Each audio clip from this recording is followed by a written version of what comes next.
नमस्कार साथियों, स्वागत है आप सभी का एक बार फिर से प्रैक्टिस पेपर 4 में। आज हम साथियों प्रैक्टिस पेपर 4 जो कि संपूर्ण साहित्य पर आधारित है, आप इसको पढ़ने के बाद एहसास करेंगे कि वास्तविक पेपर कुछ ऐसा ही होता है जैसा कि आप पिछले 3 पेपरों में कर रहे हैं और आपका भरपूर सहयोग भी हमें मिल रहा है। तो अंतिम चरण में है तैयारी। बिल्कुल तैयारी को अंतिम रूप देना प्रारंभ कर दीजिए और ये वही समय है जब ऐसे प्रश्नों को पढ़ा और याद किया जाता है। भक्ति काल, आदिकाल, रीतिकाल सब पूरे हो चुके हैं रामबाण नोट्स से और ये ब्रह्मास्त्र सीरीज के तहत आए थे। ब्रह्मास्त्र सीरीज 2.0 लेकर हम फिर से आ रहे हैं क्योंकि परीक्षा का समय नज़दीक है। कुछ साथियों तक ब्रह्मास्त्र सीरीज नहीं पहुंची है, उनको मैं निवेदन करता हूं कि वो हमारे टेलीग्राम चैनल से जुड़ें, जहां पर मैंने उसकी लिंक भेज दी है।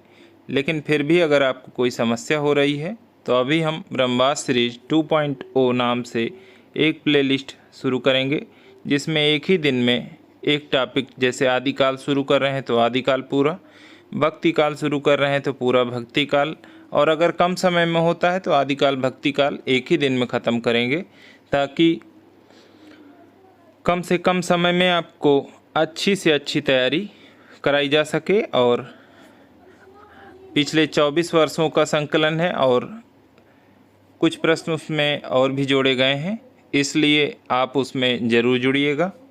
तो आइए शुरू करते हैं। पहला प्रश्न, वे अपने काल में समस्त उत्तरी भारत के सर्वश्रेष्ठ साहित्यकार थे।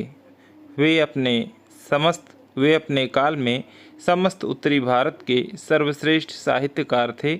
हजारी प्रसाद द्विवेदी का यह कथन किसके लिए है? तो ये प्रेमचंद जी के लिए है, हजारी प्रसाद द्विवेदी का ये कथन। 125 प्रश्न है साथियों, बिल्कुल अंत तक बने रहेंगे। आपको एहसास होगा कि 2021 का टीजीटी और पीजीटी पेपर कुछ ऐसा ही था। सानी का पूरा नाम क्या है? सानी का पूरा नाम क्या है? तो गुलशेर खां सानी नाम है, सभी जानते हैं। महाभोज शीर्षक से कौन सी विधा में रचना नहीं है? महाभोज शीर्षक से कौन सी विधा में रचना नहीं है? कहानी है, नाटक है, उपन्यास भी है, परंतु काव्य नहीं है। कोई कविता महाभोज नाम से नहीं है।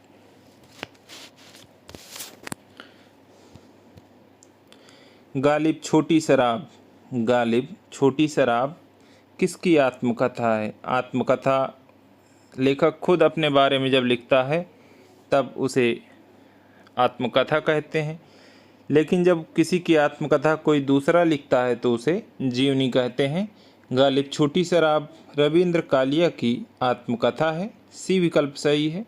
वोल्गा से गंगा किस विधा की रचना है? वोल्गा से गंगा राहुल संकृत्यायन की कहानी है, यात्रा वृत्तांत नहीं है। सामान्यतः लोग वोल्गा से गंगा देखते ही सबसे पहले यात्रा वृत्तांत पे जाते हैं, तो इस चीज़ का आप बिल्कुल ध्यान रखें।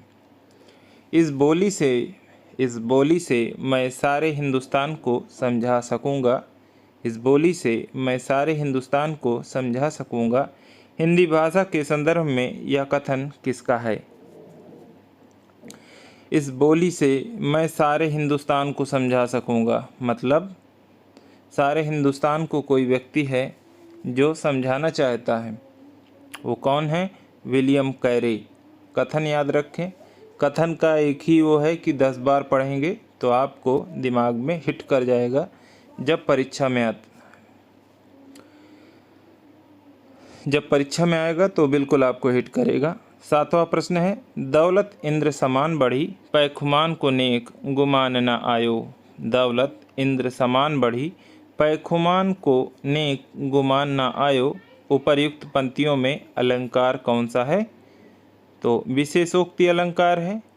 बिल्कुल अभी आप ऐसे पढ़ लीजिए कौन सा अलंकार है, लेकिन अलंकार पर आधारित 100 या 200 प्रश्न होंगे। जिस तरह से कल हमने पढ़ाया था मुहावरे एवं लोकोक्तियों पर आधारित 200 प्रश्न, कुछ वैसे ही प्रश्न सिद्धांत के साथ लेकर आएंगे, जहां पर आपके सारे डाउट ट्रिक के साथ क्लियर हो जाएंगे और कभी भी आपका अलंकार और रस संबंधी प्रश्न, अलंकार और छंद संबंधी प्रश्न गलत नहीं होंगे।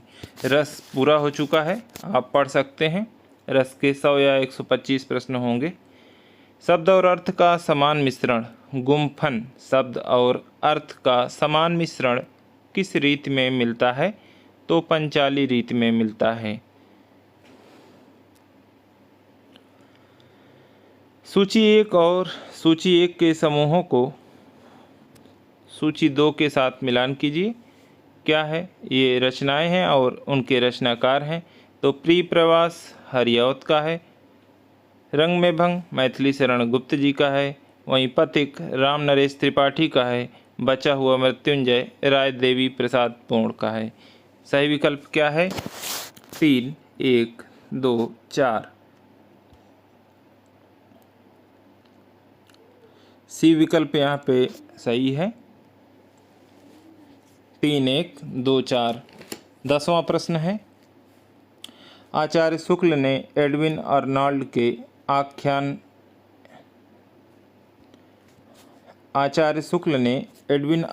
के आख्यान काव्य लाइट ऑफ एशिया का बुद्ध चरित नाम से किस भाषा में अनुवाद किया है? तो खड़ी बोली में किया है। बिल्कुल टू द पॉइंट बात करेंगे, कोई फालतू की बकवास नहीं। जहाँ पर समझाने वाली बात होगी वहाँ पर बिल्कुल आपको समझाया जाएगा।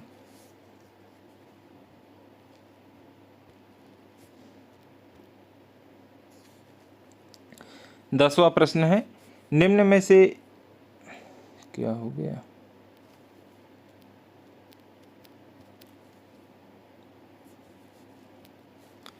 निम्न में से एक काव्य संग्रह त्रिलोचन शास्त्री का है। निम्न में से एक काव्य संग्रह त्रिलोचन शास्त्री का है। पहला विकल्प है जीने की कला, नीरज के प्रेम गीत, छबियाँ की छबियाँ, राही को समझाए कौन। जीने की कला महादेवी वर्मा का, नीरज के प्रेम गीत गोपाल दास नीरज की रचना है, राही को समझाए कौन बाल स्वरूप राही की रचना है, परंतु छबियाँ की छबियाँ त्रिलोचन शास्त्री का है। कविता के बहाने 11वां प्रश्न है, कविता के बहाने कविता कुंवर नारायण के किस काव्य संग्रह से ली गई है? कविता के बहाने कविता कुंवर नारायण के किस काव्य संग्रह से ली गई है? परिवेश, हम तुम, अपने सामने, इन दिनों, कोई दूसरा नहीं। तो ये कोई दूसरा नहीं से ली गई है। निम्न में से लंबी कविता नहीं है। निम्न में से लंबी कविता नहीं है। पटकथा धूमिल की है, प्रलय की छाया जयशंकर प्रसाद की है, ब्रह्मराक्षस मुक्तिबोध की है, अकाल और उसके बाद नागार्जुन की है। और ये लंबी कविता नहीं है। नेट के सिलेबस में भी है और इसमें अभी जो पेपर वो हो गया था, रद्द हो गया था आउट होने के बाद, काफ़ी समय बाद जो ऑफलाइन हुआ था, तो उसमें पूछा गया था इस मतलब कविता को सीरियल से लगाना था। कई दिनों तक चूल्हा रोया, चक्की रही उदास, कई दिनों तक कानी कुतिया सोई उसके पास। कविता की पंक्तियाँ दी गई थी और उनको सीरियल से लगाना था। तो ये लंबी कविता नहीं है, नागार्जुन की है। निम्नलिखित में से कौन सा विकल्प असंगत है? निम्न में से कौन सा विकल्प असंगत है? शिकंजे का दर्द सुशीला टाँक भौरे सही है। नागफनी श्याम नारायण सोनकर, तो नागफनी श्याम नारायण सोनकर नहीं, रूप नारायण सोनकर की आत्मकथा है नागफनी। मेरी पत्नी और भेड़िया डॉक्टर धर्मवीर, मेरा बचपन मेरे कंधों पर शिवराज सिंह बेचैन बिल्कुल सही है।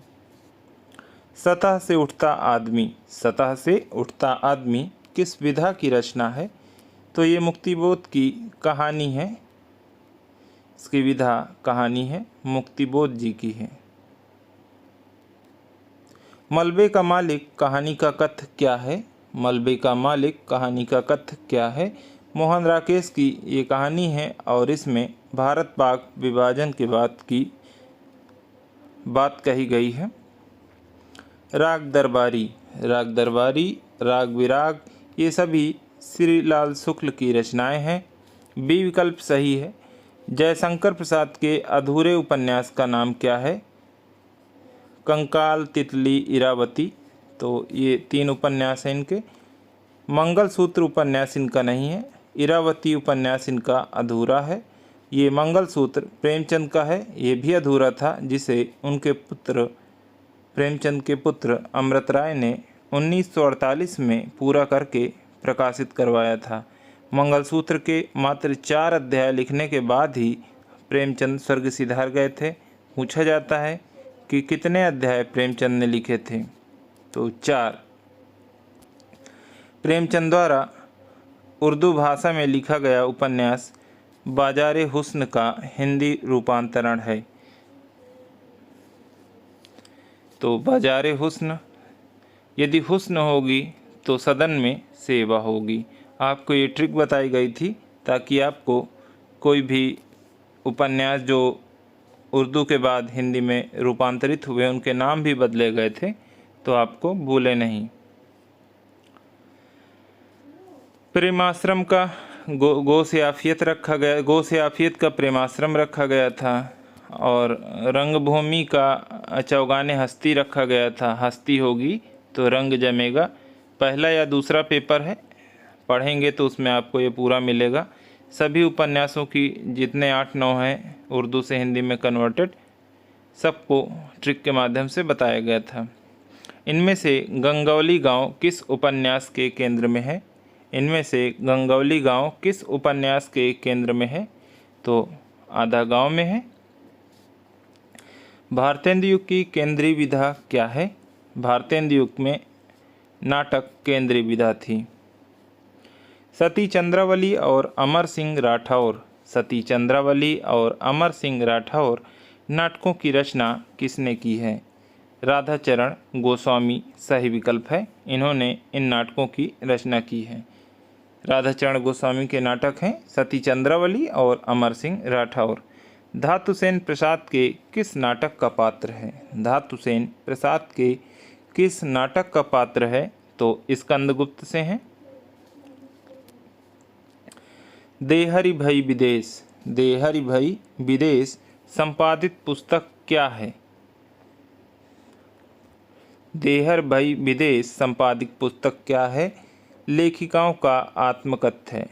किसी एक लेखिका का नहीं, लगभग 20 लेखिकाओं की आत्मकथा इसमें संकलित है। देहरि भई विदेश। कृष्णा सोबती, कृष्णा सोबती रचित मियां नसीरुद्दीन शब्द चित्र उनकी किस रचना से लिया गया है? मियां नसीरुद्दीन शब्द चित्र उनकी किस रचना से लिया गया है? तो हम हसमत से लिया गया है। कृष्णा सोबती की रचना है। प्रयोगवाद, प्रयोगवाद की जन्मदात्री पत्रिका है, प्रयोगवाद की जन्मदात्री पत्रिका है तार सप्तक। तार सप्तक, प्रथम सप्तक, तार सप्तक के बाद आया द्वितीय सप्तक, तृतीय सप्तक, चतुर्थ सप्तक। कभी प्रथम तार सप्तक, द्वितीय तार सप्तक, उसको ऐसे नहीं लगाते हैं। प्रथम सप्तक, तार सप्तक के बाद क्या आया? द्वितीय सप्तक, फिर आया तृतीय सप्तक, फिर चतुर्थ सप्तक। तार सप्तक ही इकलौता था जिसका नाम था तार सप्तक। इसका अर्थ क्या है? एक ही विचारधारा के 7 कवियों को एक माला में पिरोना।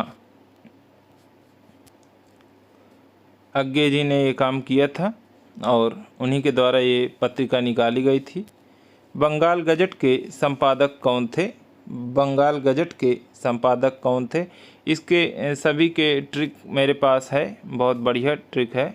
मैं आपको जैसे ही इनके कवियों की बात आएगी तो मैं बताऊंगा, ताकि आपको सप्तकों के, चारों सप्तकों के कवियों को याद करने में कोई दिक्कत ना हो। सीरियल से उनको बताया जाएगा। बंगाल गजट के संपादक कौन थे? बंगाल गजट के संपादक कौन थे? J.A. हिक्की। हिंदी विविध वाले में जहाँ पर पत्रकारिता वाला सेशन है वहाँ पर मैंने इसे सीरियल से बताया है। सभी के संपादक रविंद्र कविता कानन। रविंद्र कविता कानन के लेखक कौन हैं? निराला जी हैं। तुलसी आधुनिक वातायन में। तुलसी आधुनिक वातायन से पुस्तक के लेखक कौन हैं? तुलसी आधुनिक वातायन से पुस्तक के लेखक हैं रमेश कुंतल मेघ। मेरे राम का मुकुट भीग रहा है। मेरे राम का मुकुट भीग रहा है किसका ललित निबंध संग्रह है? तो विद्यानिवास मिश्र जी का है। अर्धनारीश्वर किसका निबंध संग्रह है? अर्धनारीश्वर किसका निबंध संग्रह है? तो दिनकर जी का है। पुष्टि मारक को जहाज जात है, जा को कछु लेना हो सो लेऊ, विट्ठलनाथ का यह कथन है। ये भक्ति काल में कई बार आया है। भक्ति काल में लगभग 9 पेपर हैं, 900 प्रश्न हैं, 900 से अधिक प्रश्न हैं, जिसमें से 700 हो चुके हैं। 200 एकदम लास्ट में करवाऊंगा, क्योंकि बहुत ही अच्छे प्रश्नों का संकलन है वो, और थोड़ा रुक के पढ़ेंगे तो विविधता रहेगी और आपको भी बेहतर लगेगा। तो सूरदास की मृत्यु पर विट्ठलनाथ ने ये बात कही थी, पुष्टि मार्ग का जहाज जा रहा है, जिसे कुछ लेना हो वो ले ले। धर्मवीर भारती के अंधा युग नाटक ने धर्मवीर भारती के अंधा युग नाटक ने हिंदी रंगमंच को नई दिशा दी। यह कृति नाटक की किस विधा के अंतर्गत आती है? ध्वनि रूपक, काव्य रूपक, प्रहसन, पौराणिक नाटक। तो लोग इसमें अंधा युग देखते ही पौराणिक पे चले जाएंगे, परंतु यह काव्य रूपक है। नारी तुम केवल श्रद्धा हो, नारी तुम केवल श्रद्धा हो, विश्वास रजत नक पक्तल में तुम पीयूष स्रोत सी बहा करो। 33वां प्रश्न है, पंक्ति किस रचना में है? तो ये कमायनी की पंक्तियां हैं, कई बार आ चुकी हैं अब तक। जो साथी हमारे शुरू से जुड़े हैं, जैसे रॉबिन जी हैं, सोनी विश्वकर्मा जी हैं, तो उन्होंने इसे, उनको कोई दिक्कत नहीं होगी। और मैंने कई लोगों को बताया भी कि आप एक पेपर रखिए, उसमें सीरियल डाल लीजिए, उसके बाद अपना विकल्प लिखिए। विकल्प यदि सही होता है तो सही का टिक, अन्यथा गलत का टिक। बाद में हमें बताएं कि आपके 125 में से कितने प्रश्न सही हैं। यदि 100 भी हैं तो आपकी तैयारी बढ़िया चल रही है। संवेदनात्मक ज्ञान और ज्ञानात्मक संवेदन। संवेदनात्मक ज्ञान और ज्ञानात्मक संवेदन सूत्र के प्रयोक्ता हैं रमेश कुंतल मेघ, विजय देव नारायण शाही, गजानन माधव, मुक्तिबोध। संवेदनात्मक ज्ञान और ज्ञानात्मक संवेदन सूत्र के प्रयोक्ता हैं गजानन माधव, मुक्तिबोध। संस्कृत काव्य में पद लालित्य के लिए किसकी प्रसिद्धि सर्वाधिक है? तो दंडी की प्रसिद्धि सर्वाधिक है। वक्रोक्ति काव्य जीवितम कहकर वक्रोक्ति को ही काव्य की आत्मा स्वीकार करने वाले आचार्य हैं। वक्रोक्ति की बात आए, वक्रोक्ति अर्थात टेढ़ा कथन, इसकी बात आए तो सबसे पहले आप कुंतक लगा दें बिना कुछ सोचे समझे। रीति संप्रदाय के प्रवर्तक आचार्य हैं, तो रीति संप्रदाय के प्रवर्तक आचार्य वामन हैं। 37 का सी सही है। अलंकारों को काव्य का शोभा कारक धर्म किसने माना है? अलंकारों को काव्य का शोभा कारक धर्म किसने माना है? भामा, दंडी, मम्मट, क्षेमेंद्र। तो अलंकारों को काव्य का शोभा कारक माना है दंडी ने। भारतेंदु ने अपना बलिया वाला ऐतिहासिक व्याख्यान कब दिया था? 80, 74, 82, 84, 85 में उनकी मृत्यु हो गई थी। मृत्यु से थोड़े दिन पहले ही दिया होगा। अगर आप तुक्का भी मारेंगे तो मार सकते हैं ऐसे। और जो बात मैंने बताई ऐतिहासिक व्याख्यान आदमी मृत्यु से पहले ही कुछ बातें ऐसी कह देता है जो इतिहास बन जाता है। आप ऐसे करके याद रख सकते हैं। आधुनिक भाषा विज्ञान के जनक माने जाते हैं। आधुनिक भाषा विज्ञान के जनक माने जाते हैं चाम्स्की, भोलानाथ तिवारी, सस्यूर, हरदेव बाहरी। आधुनिक भाषा विज्ञान के जनक सस्यूर को माना जाता है। 41वां प्रश्न है, अपना मस्तक काट के वीर हुआ कबीर। अपना मस्तक काट के वीर हुआ कबीर कथन किसका है? तो ये कथन दादू का है, दादू दयाल।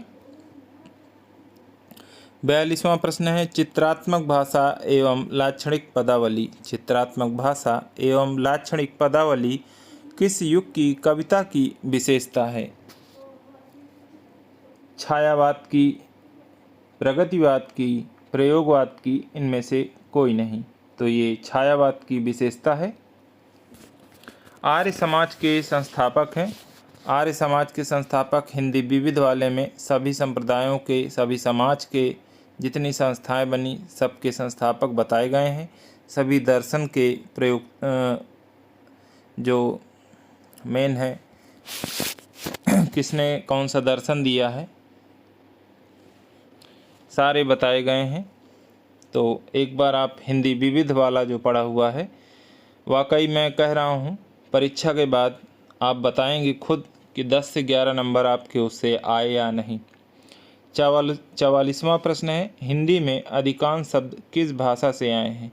हिंदी में अधिकांश शब्द संस्कृत भाषा से आए हैं जिन्हें हम तत्सम कहते हैं, और जब थोड़ा परिवर्तन हो गया तो उन्हें तद्भव कहते हैं। ज़्यादातर तो एज इट इज उठा लिए गए तो उन्हें तत्सम, जब उससे उत्पन्न हुए कुछ थोड़ा सा परिवर्तन हो गया तो उन्हें तद्भव। महादेवी वर्मा की यह कृति हिंदी में स्त्री विमर्श की ठोस प्रस्तावना प्रस्तुत करती है। महादेवी वर्मा की यह कृति हिंदी में स्त्री विमर्श की ठोस प्रस्तावना प्रस्तुत करती है। स्मृति की रेखाएं, अतीत के चलचित्र, मेरा परिवार, श्रृंखला की कड़ियाँ। तो स्त्री विमर्श की ठोस प्रस्तावना प्रस्तुत करती है श्रृंखला की कड़ियाँ। 11वीं शताब्दी में रचित लोक भाषा काव्य है। 11वीं शताब्दी में रचित लोक भाषा काव्य है ढोला मारू रादूहा, कल्लोल कवि या कुशल लाभ की रचना है। ये मूलतः कल्लोल कवि की रचना है, लेकिन कुछ समय बाद इसमें कुशल लाभ ने कुछ पद और जोड़े और ये उनकी रचना भी मानी जाती है। आदिकाल में ये सब हो चुके हैं, खूब मैंने बताया है, अब नहीं बताऊंगा। आप लोग जाएं और आदिकाल में पढ़ें ताकि आपका आदिकाल भी मजबूत हो सके। हिंदी खड़ी बोली गद्य के प्रारंभिक विकास में योगदान देने वाले कौन से लेखक द्वय ने फोर्ट विलियम कॉलेज के आश्रय में रहकर यह कार्य किया था? 1800 में लॉर्ड वेलेजली के द्वारा फोर्ट विलियम कॉलेज की स्थापना हुई थी, जिसमें जॉन गिलक्राइस्ट ने इन दोनों लोगों को नियुक्त किया। और इन दोनों ने क्या किया था? खड़ी बोली गद्य के प्रारंभिक विकास में योगदान दिया था, लल्लू लाल एवं सदल मिश्र ने।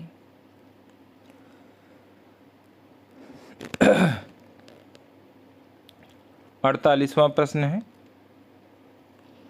अवधि किस उपभाषा वर्ग की बोली है? अवधि किस उपभाषा वर्ग की बोली है? व्याकरण का जो पहला टेस्ट पेपर है भाषा वाला, उसमें मैंने इसकी सारी ट्रिक बताई हैं। पश्चिमी हिंदी के लिए कब्र कहबू, पूर्वी हिंदी के लिए छावब, छत्तीसगढ़ी अवधि बघेली, बिहारी हिंदी के लिए मगमे भोज, मगही मैथिली भोजपुरी, राजस्थान हिंदी के लिए, राजस्थानी हिंदी के लिए मामा मेज, मारवाड़ी मालवी, मेवाड़ी मेवाती, जयपुरी। जयपुरी को ढूंढाड़ी भी कहते हैं। तो अवधि कब्र कहबू में क्या है? कन्नौजी, ब्रज,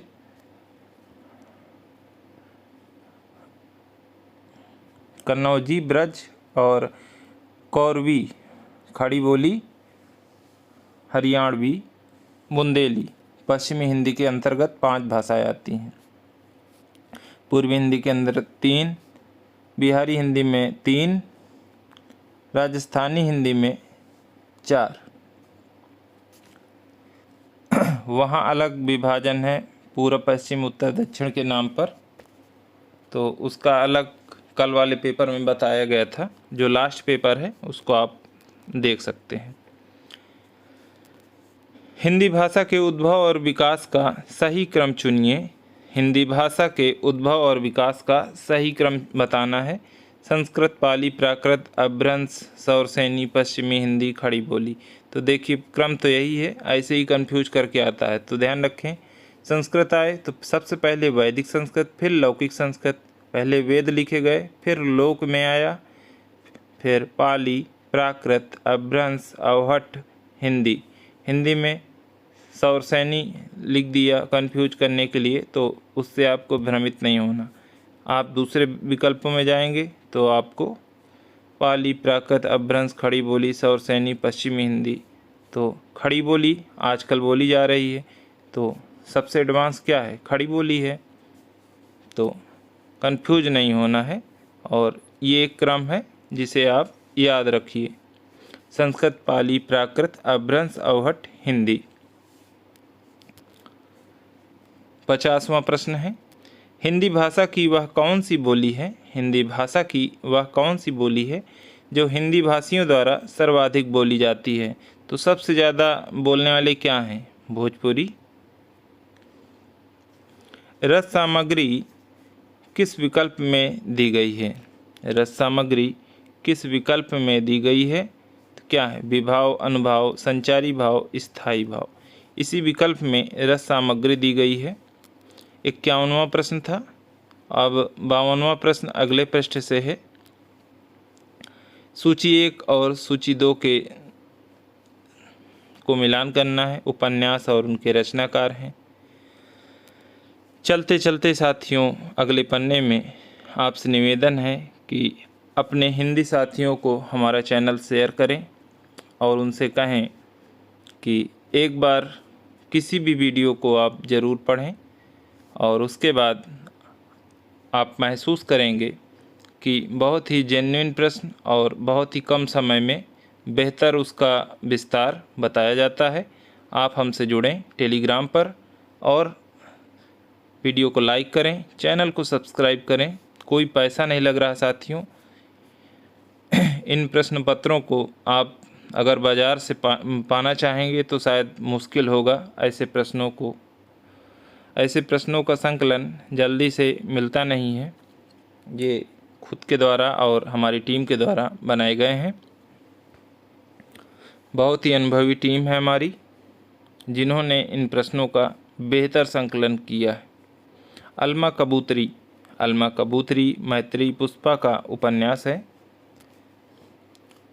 वहीं छप्पर जयप्रकाश करदम का है। आवां चित्रा मुदगल का है।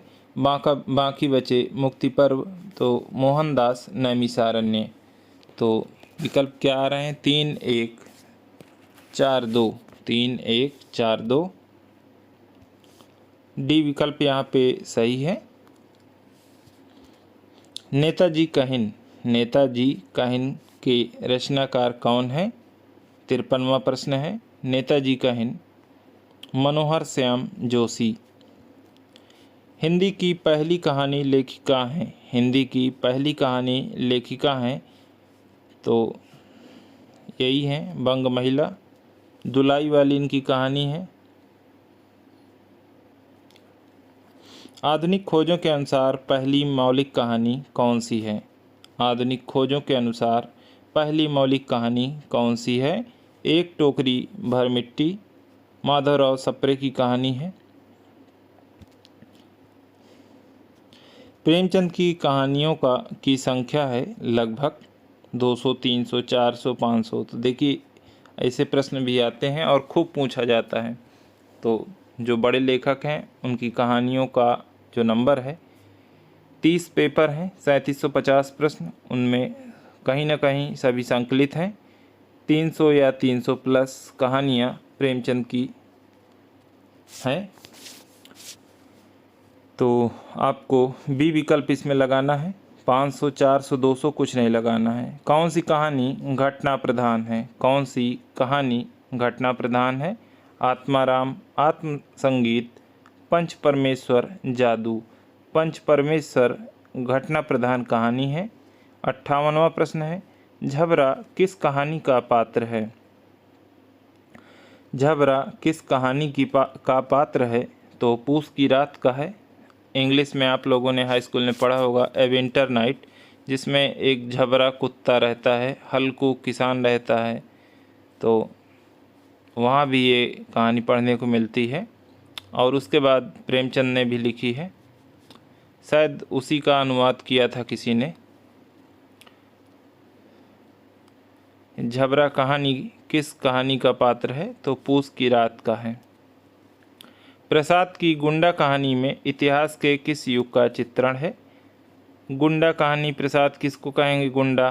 तो ईस्ट इंडिया कंपनी के समय को गुंडा कहानी में वर्णन किया गया है। 60वां प्रश्न है, मुड़ मुड़ के देखता हूँ। मुड़ मुड़ के देखता हूँ, यह राजेंद्र यादव की आत्मकथा है। मुड़ मुड़ कर देखता हूँ। 1965 में आयोजित कथा समारोह में डैश डैश को जेबी आलोचक कहा गया है। तो धनंजय वर्मा है जिन्हें जेबी आलोचक कहा जाता है। समांतर कहानी आंदोलन किसने चलाया था? समांतर कहानी आंदोलन कमलेश्वर ने चलाया था। कल आपको कमोरा बताया गया था, बताइए कमोरा क्या है? कल वाले टेस्ट पेपर में है, तीसरे नंबर वाले में। राजस्थानी परिवेश में प्रेम की निगूढ़ अभिव्यक्ति किस कहानी में हुई है? राजस्थानी परिवेश में प्रेम की निगूढ़ अभिव्यक्ति गदल कहानी में हुई है। ये रांगे राघव की कहानी है।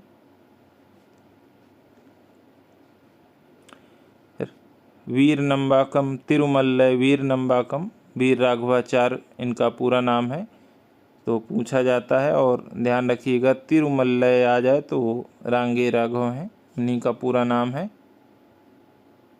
नई कहानी की विशेष उपलब्धि किस क्षेत्र में रही है? नई कहानी की विशेष उपलब्धि किस क्षेत्र में रही है?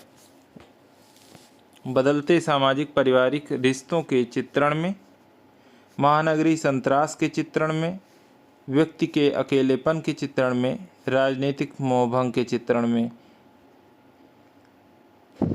ये सारी चीज़ें हैं, लेकिन अगर सार रूप में देखा जाए, अगर आलापदीज होता उपर्युक्त में से तीनों सही तो लगाया जा सकता है, लेकिन इसको छोड़कर। लेकिन जहाँ बात है एग्जैक्ट एक ही विकल्प हमें सही करना है, तो बदलते सामाजिक पारिवारिक रिश्तों के चित्रण में है, जहाँ व्यक्ति परिवार में सबके साथ रहते हुए भी अपने आप को अकेला महसूस करता है। कभी टूटना कहानी पढ़िएगा, बिल्कुल आप अपने को कहीं ना कहीं पाएंगे। हिंदी का प्रथम मौलिक नाटक है। हिंदी का प्रथम मौलिक नाटक है आनंद रघुनंदन, नील देवी, अंधेर नगरी, प्रहलाद चरित। तो आनंद रघुनंदन हिंदी का प्रथम मौलिक नाटक है, जो कि राजा विश्वनाथ सिंह के द्वारा लिखा गया था। नाट्यशास्त्र की दृष्टि से नाटक का तत्व है अभिनेता, कथा वस्तु, रस, उपर्युक्त सभी। नाट्यशास्त्र की दृष्टि से नाटक के तत्व हैं तीनों। भारत में सबसे पहले पश्चिमी रंगमंच की स्थापना कहाँ हुई थी?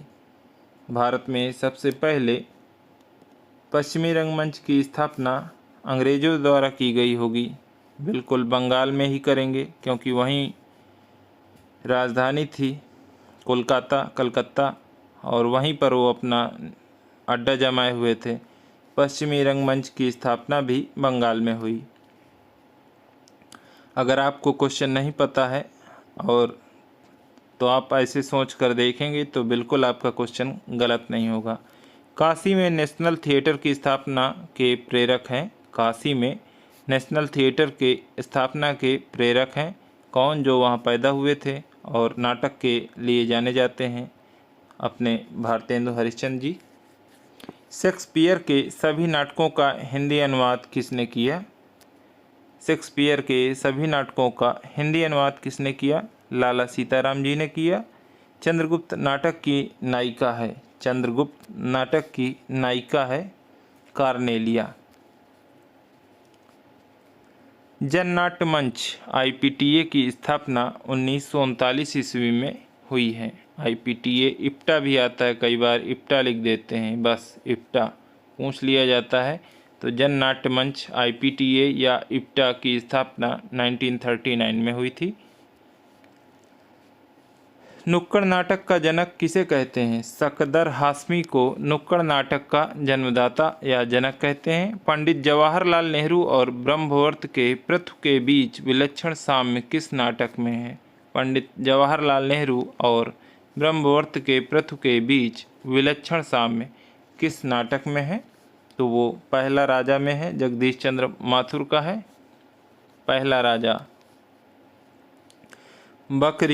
बकरी किसकी रचना है? नाम आ गया होगा मन में, सर्वेश्वर दयाल सक्सेना। किस कृति को संगीत नाटक अकादमी का प्रथम पुरस्कार 1959 प्राप्त हुआ था? संगीत नाटक अकादमी का प्रथम पुरस्कार प्राप्त हुआ था तो मोहन राकेश की रचना आषाढ़ का एक दिन पर।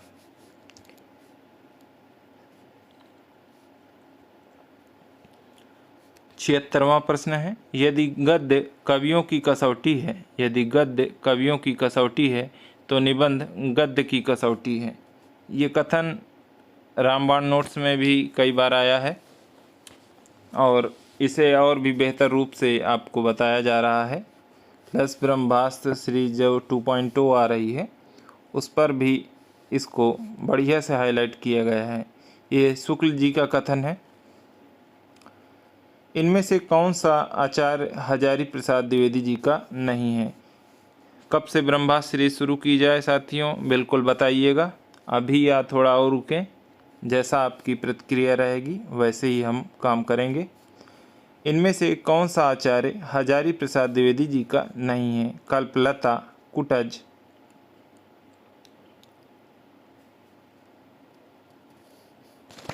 अशोक के फूल, कल्पवृक्ष। तो ये सभी हजारी प्रसाद द्विवेदी के हैं। कल्पवृक्ष को छोड़कर ये वासुदेव शरण अग्रवाल का निबंध है, बाकी सभी हजारी प्रसाद जी के हैं।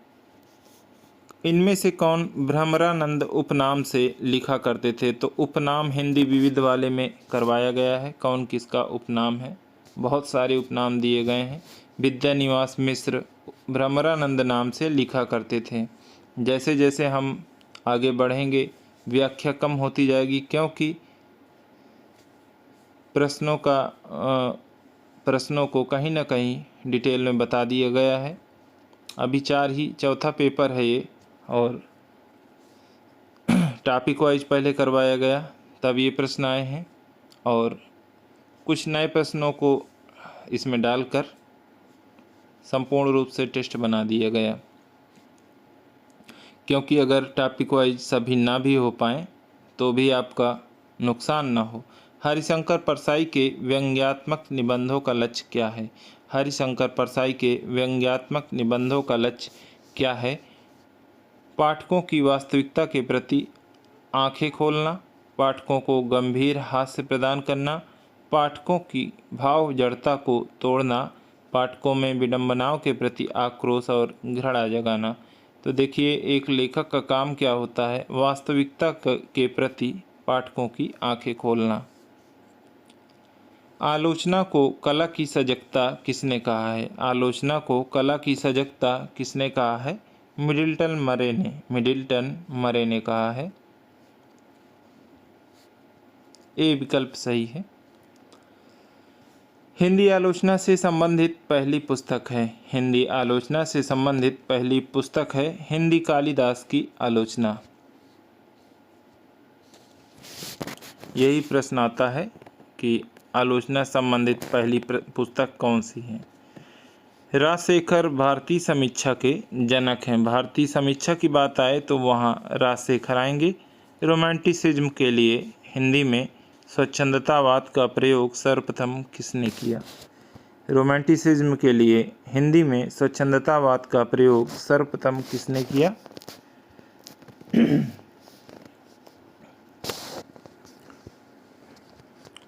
भारतेंदु, महावीर प्रसाद द्विवेदी, आचार्य शुक्ल, सुमित्रानंदन पंत। सही विकल्प है आचार्य शुक्ल। सी विकल्प यहाँ पे सही है। इन्होंने रोमांटिसिज्म के लिए स्वच्छंदतावाद शब्द का प्रयोग सर्वप्रथम किया था। आगे चलते हैं 84 में। हिंदी में तुलनात्मक आलोचना का शुभारंभ किसने किया था? तो वो पद्म सिंह शर्मा थे। तुलनात्मक आलोचना का शुभारंभ पद्म सिंह शर्मा के द्वारा किया गया। यदि मैं कामायनी लिखता, 85वां प्रश्न है, यदि मैं कामायनी लिखता, इस समीक्षात्मक ग्रंथ के लेखक कौन है? सुमित्रानंदन पंत। यदि मैं कामायनी लिखता, तो ये रचना है सुमित्रानंदन पंत की। 86 है, आचार्य नंद दुलारे वाजपेयी को सौष्ठववादी आलोचक किसने कहा है? आचार्य नंद दुलारे वाजपेयी को सौष्ठववादी आलोचक डॉक्टर भगवत स्वरूप मिश्रा जी ने कहा है। 87 यादों की बारात। यादों की बारात किसकी आत्मकथा है?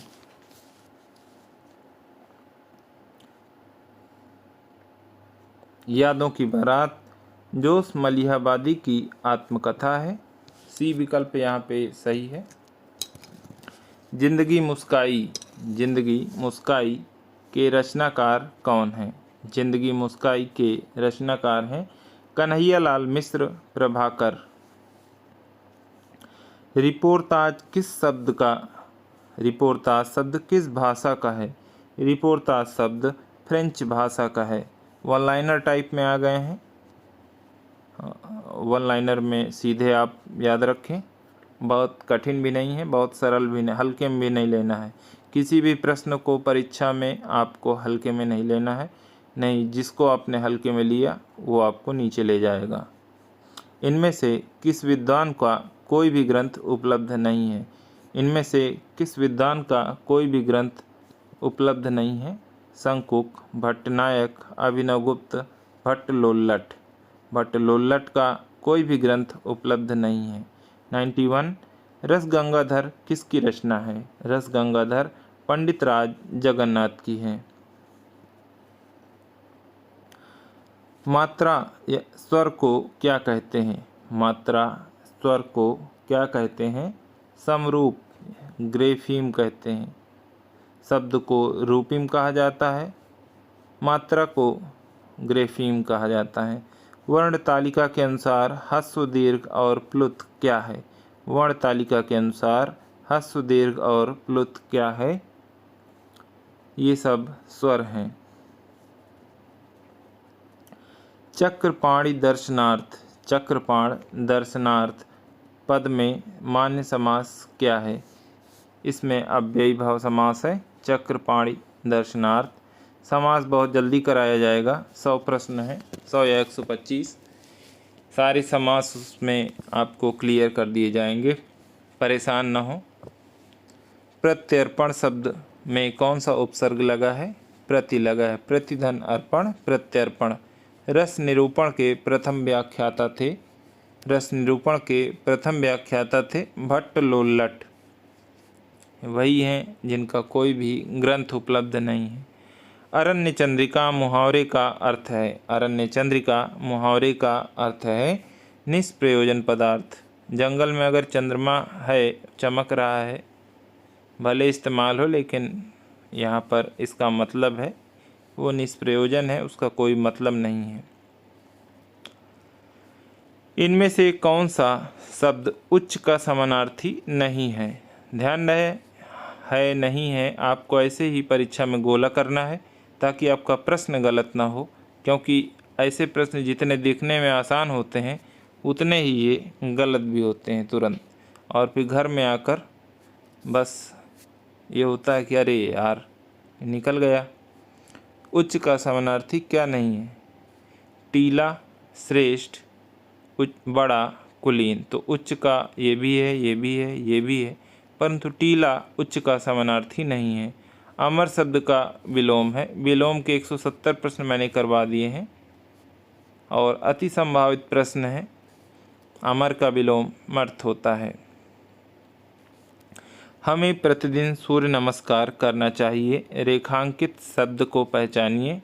तो ये अव्यय है। अव्यय का अर्थ होता है जिसका व्यय न हो।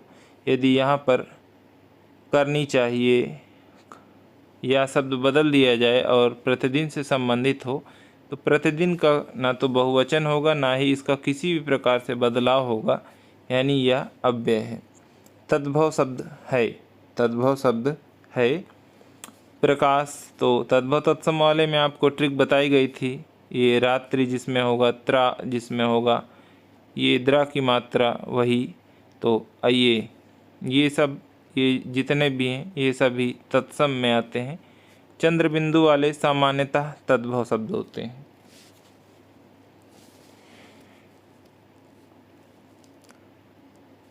जैसे चांद है तद्भव है, लेकिन चंद्र तत्सम है।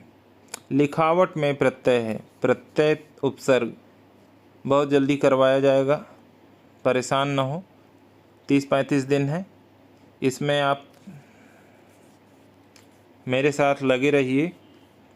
कोई भी प्रश्न इन प्रश्नावलियों से बाहर नहीं आएगा, ऐसा मेरा वादा है। लिखावट में प्रत्यय है। प्रत्यय क्या होता है?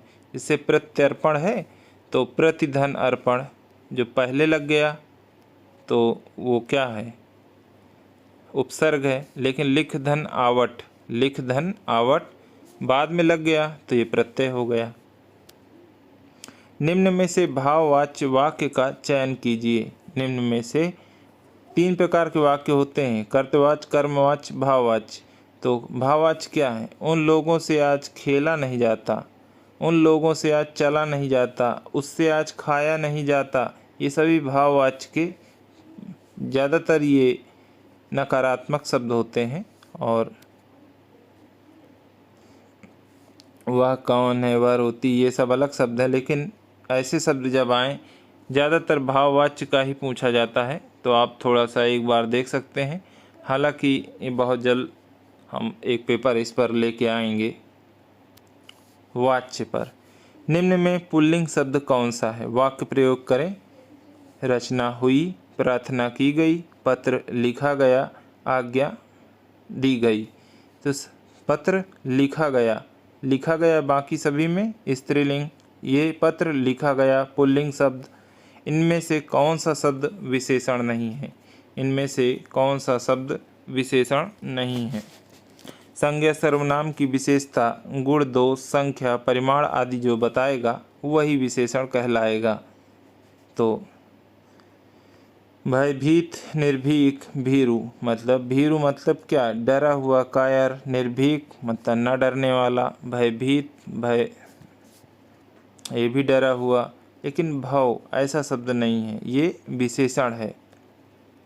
बच्चा गया, बच्चा गया मतलब अभी अभी ही गया। सामान्यतः सामान्य भूतकाल है,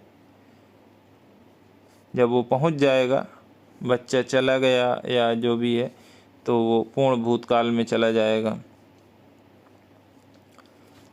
अनेकार्थी शब्द नाग का निम्नलिखित में से एक अर्थ है। अनेकार्थी शब्द नाग का पर्यायवाची वाले में आपको बताया गया था कि नाग के पर्यायवाची तो हाथी, नाग का एक अर्थ हाथी है। अंडे सेना, मुहावरे और लोकोक्तियों वाले में जो 200 प्रश्न कल कराए थे, उम्मीद है उससे कोई प्रश्न बाहर नहीं आएगा।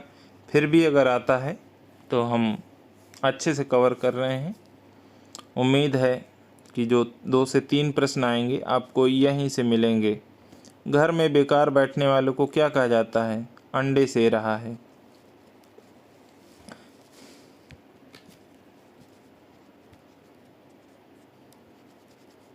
शुद्ध शब्द का चयन कीजिए। शुद्ध शब्द का चयन करना है।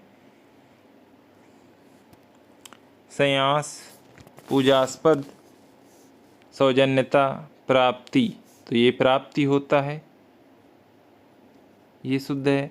सौजन्य से होता है। संन्यास ये वाला होता है। पूजास्पद ये सही है। 110वां है, पुष्पांजलि शब्द का संधि विच्छेद है। पुष्पांजलि शब्द का संधि विच्छेद है पुष्पधन अंजलि। ए विकल्प सही है, पुष्पधन अंजलि। द्विकर्मक वाक्य में कर्म कार्य की पद्धति विभक्ति को किस पद के साथ प्रयुक्त होती है? द्विकर्मक वाक्य में कर्म कार्य की विभक्ति को किस पद के साथ प्रयुक्त होती है? प्रधान कर्म पद के साथ, क्रियापद के साथ, गौण कर्म पद के साथ, कर्ता पद के साथ। तो किसके साथ होती है? गौण कर्म पद के साथ। निम्नलिखित शब्दों में से तत्सम शब्द कौन सा है? निम्नलिखित में से तत्सम शब्द कौन सा है? तो थोड़ा स्तोक होता है, तपसी तपस्वी होता है, आग का अग्नि होता है। जत्था का मुझे ध्यान नहीं आ रहा है, शायद यथा का जत्था होता है, लेकिन मैं श्योर नहीं हूँ तो मैं नहीं बताऊँगा। डी विकल्प यहाँ पे तत्सम है, बाकी ये सभी तद्भव हैं। आंसू का तत्सम रूप निम्नलिखित में से कौन सा है? आंसू का अश्रु होता है, सी विकल्प सही है। जब पानी बरसता है तब मेढक बोलते हैं। जब पानी बरसता है तब मेढक बोलते हैं में जब पानी बरसता है में कौन सा वाक्य है? संज्ञा उपवाक्य है, विशेषण उपवाक्य है, क्रिया विशेषण उपवाक्य है या क्रिया उपवाक्य है? तो ये क्रिया विशेषण उपवाक्य है, सी विकल्प यहाँ पर सही है। इनमें से कौन ध्वनिवादी आचार्य है? इनमें से कौन ध्वनिवादी आचार्य है? केशवदास, जयदेव, भामा, आनंदवर्धन। तो आनंदवर्धन ध्वनिवादी आचार्य माने जाते हैं। प्रभा नामक पत्रिका का संपादन किसने किया? प्रभा नामक पत्रिका का संपादन किसने किया? बालकृष्ण शर्मा नवीन ने किया। इनका नवीन उपनाम है, नवीन के नाम से जाने जाते हैं। अपभ्रंश भाषा की स्थिति काल है। अपभ्रंश भाषा का स्थिति काल है 1500 से ईसा पूर्व से 500 ईसा पूर्व, 500 ईसा पूर्व से 1 ईस्वी पूर्व, 500 ईस्वी से 1000 ईस्वी, 1000 ईस्वी से 1500 ईस्वी।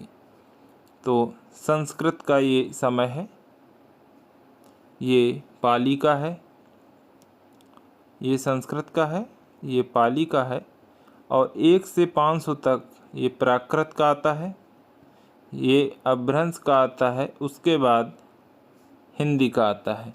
इसी के बीच में थोड़ा समय के लिए लगभग अवहट्ट आता है।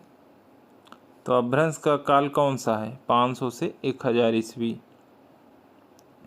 अंतःकरण की वृत्तियों के चित्र का नाम कविता है। अंतःकरण की वृत्तियों के चित्र का नाम कविता है। नाना प्रकार के योग से उत्पन्न हुए मनोभाव जब मन में नहीं समाते तब वे आप ही आप मुख मार्ग से बाहर निकलते हैं, वही कविता है। काव्य की यह परिभाषा किसने दी है? हजारी प्रसाद द्विवेदी ने, शांति प्रिय द्विवेदी ने, महावीर प्रसाद द्विवेदी, सोहनलाल द्विवेदी। तो यहाँ पर ये परिभाषा महावीर प्रसाद द्विवेदी ने दी है, जिनका वास्तविक नाम महावीर सहाय द्विवेदी था।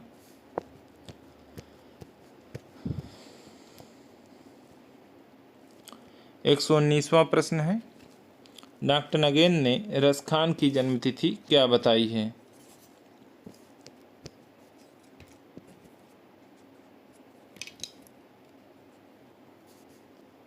डॉक्टर नगेन ने रसखान की जन्मतिथि क्या बताई है? 1548, 1556, 1533, 1547। 1533 बताई है डॉक्टर नगेन ने रसखान की जन्मतिथि। 120वां प्रश्न है, खड़ी बोली की रचनाओं को कड़, कटु और नीरस किसने कहा है? खड़ी बोली की रचनाओं को कर्ण, कटु और नीरस किसने कहा है? तो वो पद्म सिंह शर्मा ने कहा है। सी विकल्प यहाँ पे सही है। रहीम के दोहे वृंद और गिरधर के पद्यों के समान कोरी नीति के नहीं हैं। रहीम के दोहे वृंद और गिरधर के पद्यों के समान कोरी नीति के नहीं हैं। उनमें मार्मिकता है, उनके भीतर एक सच्चा हृदय झांक रहा है। यह कथन किसका है? उम्मीद है ध्यान आ गया होगा आपको। शुक्ल जी का है। नहीं आया है तो ध्यान रखें, खूब पूछा जाता है, बहुत पॉपुलर प्रश्न है। निम्नलिखित में से कौन सी कविता शमशेर बहादुर सिंह की नहीं है? अमन का राग टूटी हुई बिखरी हुई। अमन का राग टूटी हुई बिखरी हुई, एक पीली शाम आग का आईना। तो आग का आईना शमशेर बहादुर सिंह की नहीं है, बाकी सभी शमशेर बहादुर सिंह की हैं। निम्नलिखित पृथ्वीराज रासो को अप्रामाणिक ग्रंथ मानने वाले हैं। तो रामचंद्र शुक्ल ने तो कथन ही कहा है कि यह पूरा का पूरा ग्रंथ जाली है, लेकिन सही विकल्प क्या है? रामचंद्र शुक्ल, डॉक्टर बूलर सर्वाधिक अप्रामाणिक इन्होंने माना है। सबसे पहले इन्होंने माना है, फिर उसके बाद इन्होंने सर्वाधिक अप्रामाणिक माना है। राम कुमार वर्मा हैं, गौरीशंकर हीराचंद ओझा हैं, श्यामल दास, ये सभी पृथ्वीराज रासो को अप्रामाणिक ग्रंथ मानने वाले हैं। 124वां प्रश्न है, नखत बेद ग्रह जोरी अर्ध करी जो बनत सो खात में कौन सा काव्य दोष है? पढ़ने के बाद कौन सा आप समझ गए? तो जब समझ में ना आए और उसके बाद आप जोड़ें कि नखत कितने हैं यानी नक्षत्र कितने हैं, तो 27। वेद कितने हैं? 4। ग्रह कितने हैं? 9। कितना हो गया? 27 4 31 9 40। उसके बाद क्या करना है? जोड़ के आधा करना है। क्या बना? 20।